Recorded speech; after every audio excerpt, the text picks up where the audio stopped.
நீங்க அவரை பார்த்தா அவரிடத்தில் பேசவோ அவர் ஏதாவது பேசினால் கேட்கவோ வேண்டாம் என்ற ஒரு செய்தியை உங்களுக்கு சொல்றதுக்கு தான் நாங்க உங்களுக்கு காத்துறோம். ஏன்னா நீங்க வருஷம் வருஷம் வரக்கூடிய ஒரு விருந்தாளி, அப்படிப்பட்ட உங்களுக்கு நாங்க நலவை நாட வேண்டும் அல்லவா?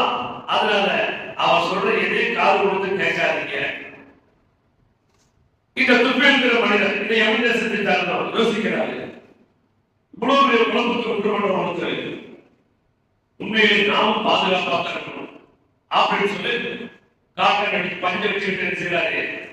ரூம்ல வச்சுக்கிட்டு வெளியில வழக்கம் போல இவருடைய காபத்துல்லாவுடைய வணக்க வழிபாடுகளை செய்யறாரு.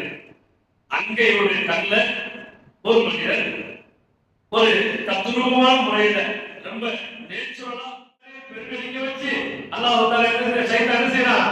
அவனை அந்த பெருமை மூலம் அவனை நம்பிக்கை இறப்பதற்கு காரணமாக ஆக்கிறான். அப்போ இங்கு நாம் பல விஷயங்களை கவனிக்க வேண்டும். நம்முடைய நோன்பு சாதாரணமானதல்ல. மாற்று மதத்தார்கள் கூட அதிசயிக்கக்கூடிய ஆச்சரியப்படக்கூடிய ஒரு இறை வணக்கம் நோன்பு. தொழுகை பத்தி பெருசா பேசுறது இல்ல, நம்ம கொண்டு ஈமான் பத்தி கூட பெருசா பேசுறது இல்ல, நம்ம செய்யக்கூடிய தான தர்மங்களை பத்தி பெருசா பேசுறது இல்ல. ஆனா இந்த நோன்பு பத்தி எப்படி பேசுறாங்க? ரொம்ப பெருமையா பேசுறாங்க. சும்மா இல்லப்பா, காலையில இருந்து சாயங்காலம் வரைக்கும் எச்சி கூட கொடுக்காம இந்த தாய்மாருங்க விரதம் இருக்கிறாங்கன்னா எவ்வளவு பெரிய விஷயம். இப்பதான் சாதாரண விஷயம் அல்ல. அவ்வளவு பெரிய ஒரு அமலை செய்யக்கூடிய நாம் கவனிக்க வேண்டிய விஷயங்கள் பல உண்டு. நம்ம என்ன நினைச்சிருக்கிறோம்? நோன்பு எதிரால் குறைகிறது,